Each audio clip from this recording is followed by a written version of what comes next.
All right, man, peace. So James Harden, the superstar shooting guard for the Houston Rockets, has pretty much held a prohibitive lead for the majority of the NBA season in the NBA MVP race.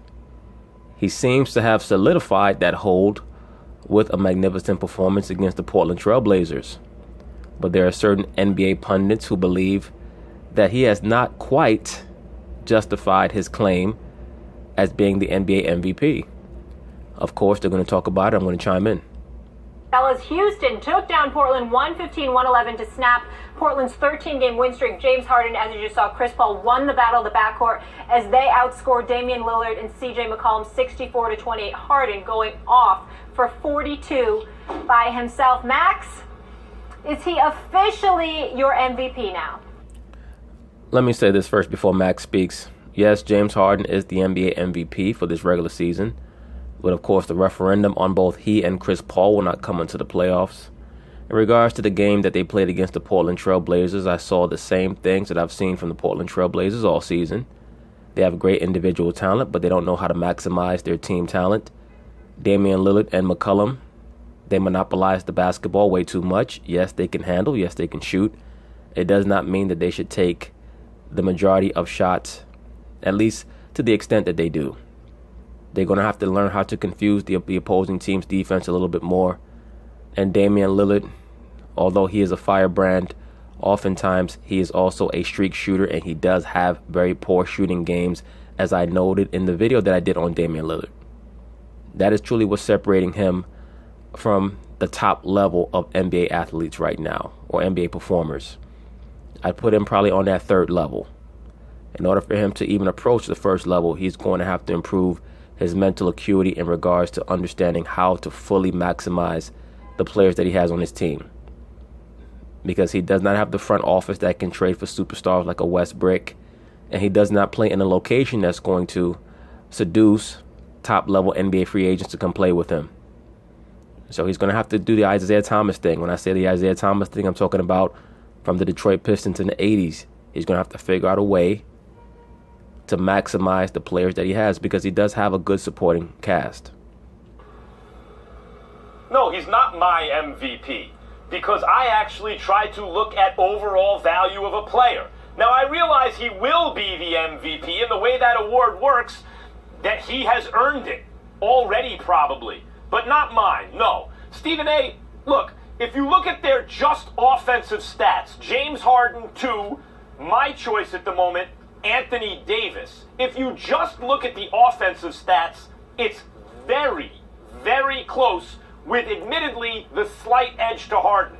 They score in the ballpark of each other. Their PER, right, which is the best kind of shorthand for your offensive contributions, are close. Harden with a slight advantage.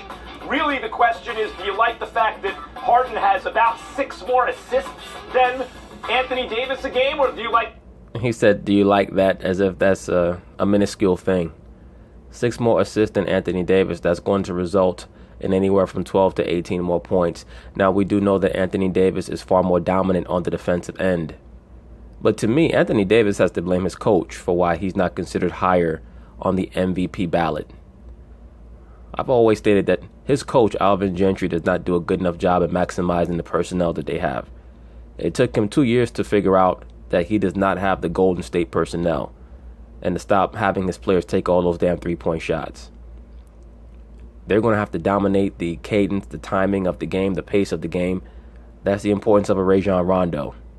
They need to slow the game down in the playoffs, should they make the playoffs, which I assume that they will. But in regards to Anthony Davis, no, he's not the MVP this year. He may be next year or the year after that. But this year is James Harden's year. He's the best player on the best team. He's been dominant, and they've been dominant. Do you like the fact that Anthony Davis has about 6 more rebounds than Harden a game? Do you like the fact that Harden has a slight advantage in steals and in three-point percentage, by the way? He doesn't shoot the three, he shoots it much more often, but doesn't shoot the three much better as a percentage than Anthony Davis. Or do you like the enormous advantage that Anthony Davis has in blocks and what that really means as a rim protector defensively? How does all that translate? Well, on offense, as I said, Harden, slight edge above Anthony Davis. On defense, it's not close. And Harden's become an underrated defender. He's improved his defense. He's about an average defender. Maybe even you could argue a tick above average, actually, when you look into it, thanks to our friends at Second Spectrum, right? Yes, Harden's had a very good comeback year on the defensive end. People forget that at one time he was considered the defensive stopper for the Oklahoma City Thunder. He was the guy that they would have guard Kobe. But it's a big difference being asked to shut down the opposing team's best player when you're the sixth man and the offense is not being ran through you, as opposed to being on the Houston Rockets, where so much of the offensive responsibilities fell on his shoulders until they got Chris Paul. But no, I don't think that this conversation is particularly realistic. Anthony Davis has had a breakout season, but he's going to have to take another leap to be considered for the MVP in this NBA, which is so dictated by outside shooting. Our analytics department, Stephen A, has looked into it. A little above average, actually. Doesn't deserve the reputation, especially recently, that he's gotten as a terrible defender. But Anthony Davis is an all-world, all-time great stellar defender. Anthony Davis, when he is on the floor for the Pelicans, they have a top 5 defense according to Real Plus Minus. When he is off the floor, they have a bottom 3 defense. Anthony Davis overall in the NBA is rated by the same metric, the 12th best defensive player in basketball in the world. James Harden, the 306th. So we see that Anthony Davis defensively is a world apart from James Harden. And offensively, it's close. Therefore, the only argument that people will make about James Harden actually being better than Anthony Davis is he's on a better team. But it's supposed to be an individual award. You want to give the award to Harden's teammates, go ahead. But if you're trying to isolate value, the answer is Anthony Davis so far. Well, Max makes a rather compelling argument to a certain degree. But when we're talking about the NBA MVP award for the regular season, no, it's not an individual award. It's about how much of an effect that individual has on his team. Now, the better argument would have been if Max would have said that Chris Paul actually should take some votes away from James Harden in the same way that a Kevin Durant would take votes away from Steph Curry and vice versa. That would make more sense. But if that's the case, is Anthony Davis having a better year this year than what James Harden had last year? And James Harden did not get the MVP award last year. Once again, to me, the issue with the New Orleans Pelicans is their coaching. If the onus is that much on Anthony Davis to be the stalwart of their defense, that means that their perimeter defenders are doing a very poor job. Well, you're wrong, but there's no surprise there, and I understand why, because you read and you're a scientist, really. I don't even know why you're on television talking sports as far as I'm concerned. You can do politics, you can do math, philosophy. Don't get me started. You can give lessons on those things, okay? I mean, this is what you do. I totally understand. I get where you're coming from, and I'm not here to poo-poo Anthony Davis because I know the brothers. Max Kellerman is not a scientist. He's a pseudoscientist. He knows just enough to make you feel dumb, Stephen A. Smith. But he does not really know what he's talking about. He knows just enough to bluff you. This big time, but it ain't James Harden's fault that he ain't 6'11", okay? I mean, James Harden is what he is. He's a 6'4", 6'5" guard, and he is nothing short of sensational. I am not going to allow what happened to James Harden, even though it was legitimate last year, because Russell Westbrook stole the last 2 weeks of the season by being Herculean, and as a result, he ended up walking away with league MVP honors. Well, we already knew that you guys in the liberal sports media were not going to allow your boo, Russell Westbrook, to get through a season where supposedly he got left at the altar by Kevin Durant, if you let the media tell it, where he got left behind and ditched with his 9-figure contract to lead the Oklahoma City Thunder, which is something that he always wanted to do anyway. Don't let the crocodile tears and the theatrics fool you, wearing the photographer's vest and all this nonsense. That dude, Westbrook, he always wanted the team for his own. He always wanted to see what he could do by himself for a season, and that's what he got. But it was a great narrative by the mainstream liberal sports media. But to be quite frank with you, I thought James Harden deserved the regular season MVP award last year over Westbrook, despite the fact that Westbrook averaged a triple-double. I am not going to let that happen to James Harden this year. I don't give a damn if I've got to lead the parade. This man will win league MVP this year. This man is nothing short of sensational. Just call it what it is in terms of points, in terms of assists, in terms of impact. And sometimes that offensive impact is a form of defense, because when you're so stellar, when you're so surreal offensively, it can demoralize the opposition. Let's remember that last year when James Harden was a runner-up for league MVP, Houston won 55 games, New Orleans won 21. This year, they're at 57 wins. They're 16 games better than the New Orleans Pelicans. Thank you, sir. That's the point. The NBA MVP award is not just an individual award. What it's supposed to stand for is recognition for the impact that an individual has on his team. That is why Westbrook should not have won the MVP award last year, because his year was not that much better than James Harden to discount the disparity in victories that his team had under James Harden's. And then beyond that, I mean, of course, the votes were already in by the end of the regular season, but Westbrook's team went on to lose to James Harden's team in the postseason. And of course, Russell had his normal customary 19 for 47 games. Because now I understand that there's a collection of parts that... You know, people are always trying to figure out who built the Great Pyramids. They need to check with Russell Westbrook, because he throws up enough bricks to build pyramids, man. That Houston has around it right now, because you got CP3 to add to the mix that you already had in place last year. I get all of that. But the consistency with which James Harden has put forth what he has put forth simply cannot be denied. We understand that James Harden ain't in the same stratosphere as Anthony Davis individually as a defender. We totally get that. We recognize that if you had to pick between the two as to who's the better player per se, it's Anthony Davis. That's not what this award is about. This award is about the individual season that you're having and the impact that it ultimately has. Absolutely. As a residual impact on the rest of your team. And when you look at the Houston Rockets, when you walk on the court with these guys, even with Anthony Davis, it don't matter who you're going up against, every game is a thriller. You know why it's a thriller? Because Anthony Davis, as great as he is, can only do so much. James Harden can break you down. He can humiliate you. He can embarrass you. He can strip your heart right out of your chest. Anthony Davis reminds me a lot of a modern-day Hakeem Olajuwon. And for those of you who remember back in the day, Hakeem also had a lot of injury problems prior to the early 90s.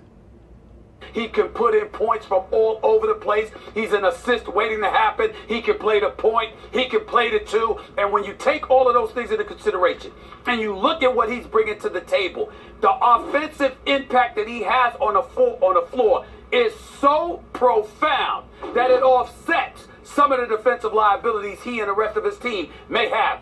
I agree to a degree. And also, Stephen A., don't discount the fact that James Harden's style of play is perfect for that system. That's why I harp on the notion that if people want to scrutinize why Anthony Davis has not maximized his potential despite the fact that he's putting up stellar statistics, you have to look at the coach and the style of play. You know, great players and winning in professional sports is often like a marriage. You have to have the perfect player, and the player can only perfect who he can be when he's in the perfect system for him. Like Phil Jackson and the Triangle were perfect for Michael Jordan. The LA Lakers fast break Showtime was perfect for Magic, because what it was able to do was it was able to bring out the best in those players. And the players, they also made that system greater. That's what happens in a marriage. You have two individuals and they come together and they're greater as a whole than they were individually. Like they state that the combination is greater than the sum of its parts.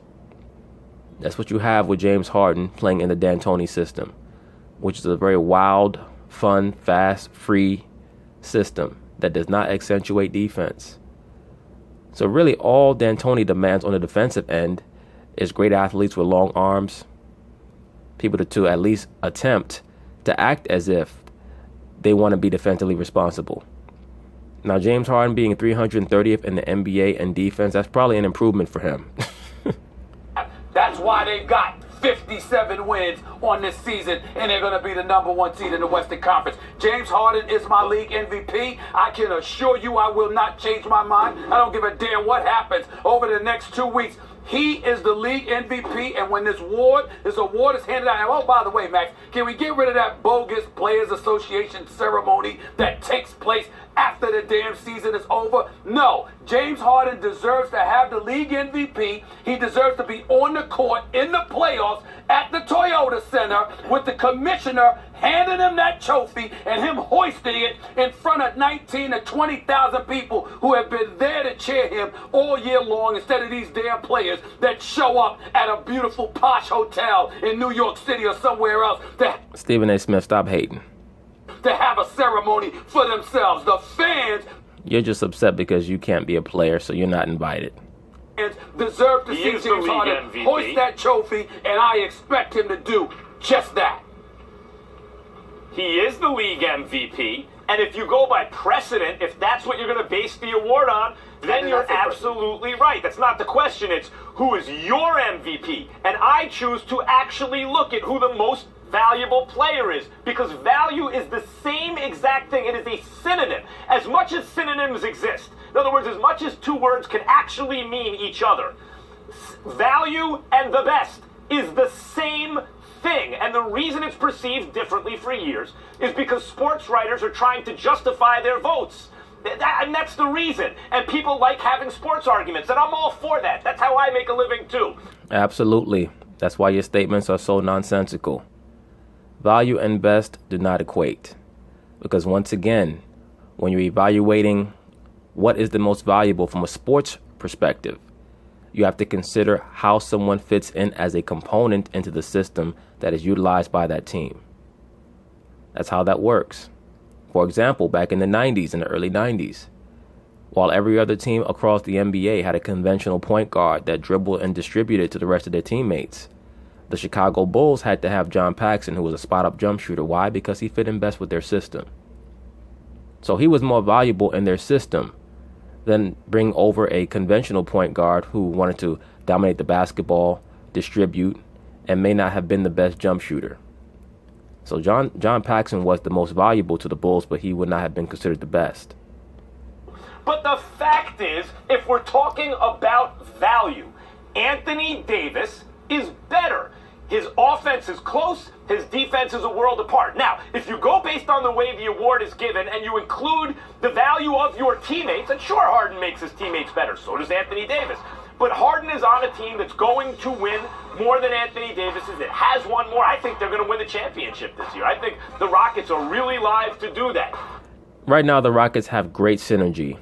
When you watch them play, you can tell that they feel the momentum. For Golden State to take them out, they're going to have to be on full blast. Golden State is not going to be able to cruise to a series victory over the Houston Rockets. There's no doubt about that. So he'll get the award. That's not really the question, because what you're arguing, Stephen A., is called marginal utility. In other words, how much of what James Harden does puts you over the top? So now you can look at his teammates. Well, he has Chris Paul, he has a bunch of shooters, he has a coach who knows how to use everybody and put him in the scheme, and boy, he really makes them championship contenders. What does Anthony Davis do with that motley crew? Well, all he can do is what is the best he can, right? It's hard to consider them a motley crew. They have Drew Holiday. They have Rajon Rondo. They have players who can play. They have an issue over there in New Orleans that they're going to have to figure out, because if they don't figure out what the correct formula will be to maximize Mr. Anthony Davis, something that will result in wins, he is going to leave them when his contract is up or demand a trade. So they have a lot of issues. And it's bigger than whether or not Anthony Davis is more valuable than James Harden. James Harden is in the perfect situation for him. All he can be is the best player in the world this year. His contributions be the most contributions anyone's made. Stephen A., Boogie Cousins went down. And Boogie Cousins, whatever you think about him... Oh, they were losing with Boogie Cousins. Boogie went down. They were losing with Boogie Cousins. I don't want to hear that. No. They were winning with Boogie Cousins. No, I'm talking about last year, for the time you arrived. I'm talking about this year. Their winning percentage ticked up a little bit when he went down because Anthony Davis went that bananas on the league. You're right. Yes, but they were developing such a rhythm as a team right before Boogie went down that they were going to be my dark horse in the Western Conference. Because when you have a two-headed monster like that, they would have given anybody trouble. They're one of the few teams that have been able to beat Houston with all hands on deck when the Rockets were fully healthy. The only teams that have beat them this year so far with their full squad has been the New Orleans Pelicans in Boogie Cousins' last game and the Toronto Raptors about a week or so ago. James Harden can't help the fact that he's 6'5" and Anthony Davis is 6'11". But in a sport where the basket is up high, if your height enables you to take advantage of that, that makes you better. Like, that gives you an advantage. Isaiah Thomas is 5'8". He's the best inch-for-inch basketball player I've ever seen. Doesn't help. Please stop. You know what? With that, take Max Kellerman's microphone off. He just said Isaiah Thomas is the best basketball player inch for inch that he's ever seen. Somebody please unplug his microphone, as Stephen A. Smith would say. Take away his basketball card. Give me a fucking break. Help him in the MVP vote. It's just the way it is. Well, let's say something. Lesson in debating, Max Kellerman. Allow me to impart my wisdom upon you. When you bring up the words marginal utility, the fact that you have to explain what it means, you automatically lost the damn debate because... Absolutely. Because nobody understands what the hell marginal utility is until you defined it for us. Thank you very much. That's number one. Number two, and more importantly... Look at Max Kellerman's face. Man has a bugged out look at it like, you got me, Stephen A. I didn't know what to say, so I brought that phrase out of my ass so I could make myself feel like I knew something about the subject at hand.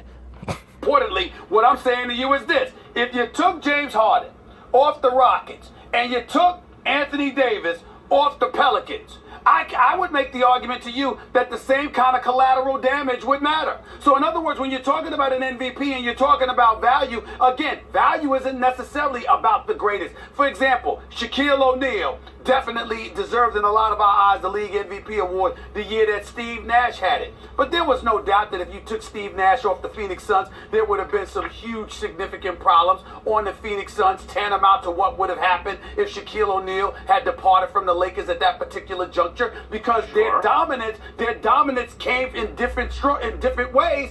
Well, I believe that Shaq was on Miami, but I get what you're trying to say, brother.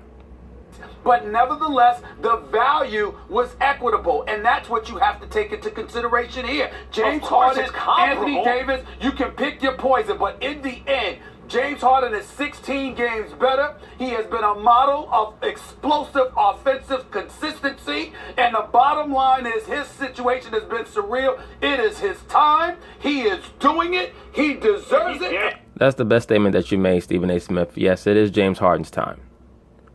He lost the MVP race in 2015 to Steph Curry. He lost it in 2017 to Russell Westbrook. This is his year. This is his MVP season. This is his Charles Barkley 1993 season, his David Robinson 1995 season. This is his Allen Iverson 2001 season. Every once in a while, you get very good to borderline great players who are not quite as good as the elite level players in the NBA, but they have an outstanding season where they transcend what they normally are able to do. And they deserve recognition for that. And damn it, he had better get it. That's right. All right, the gentlemen. narrative is, you're absolutely right, that James Harden should and will win. That is the narrative. If you want to actually find the truth, then you'll come to a different conclusion. All right, so now that's pretty much it on that. The only question from here is going to be whether or not James Harden will win the MVP unanimously, which I seriously doubt, because I see LeBron James and also Anthony Davis stealing some win shares, some votes away from him. But anyway, peace.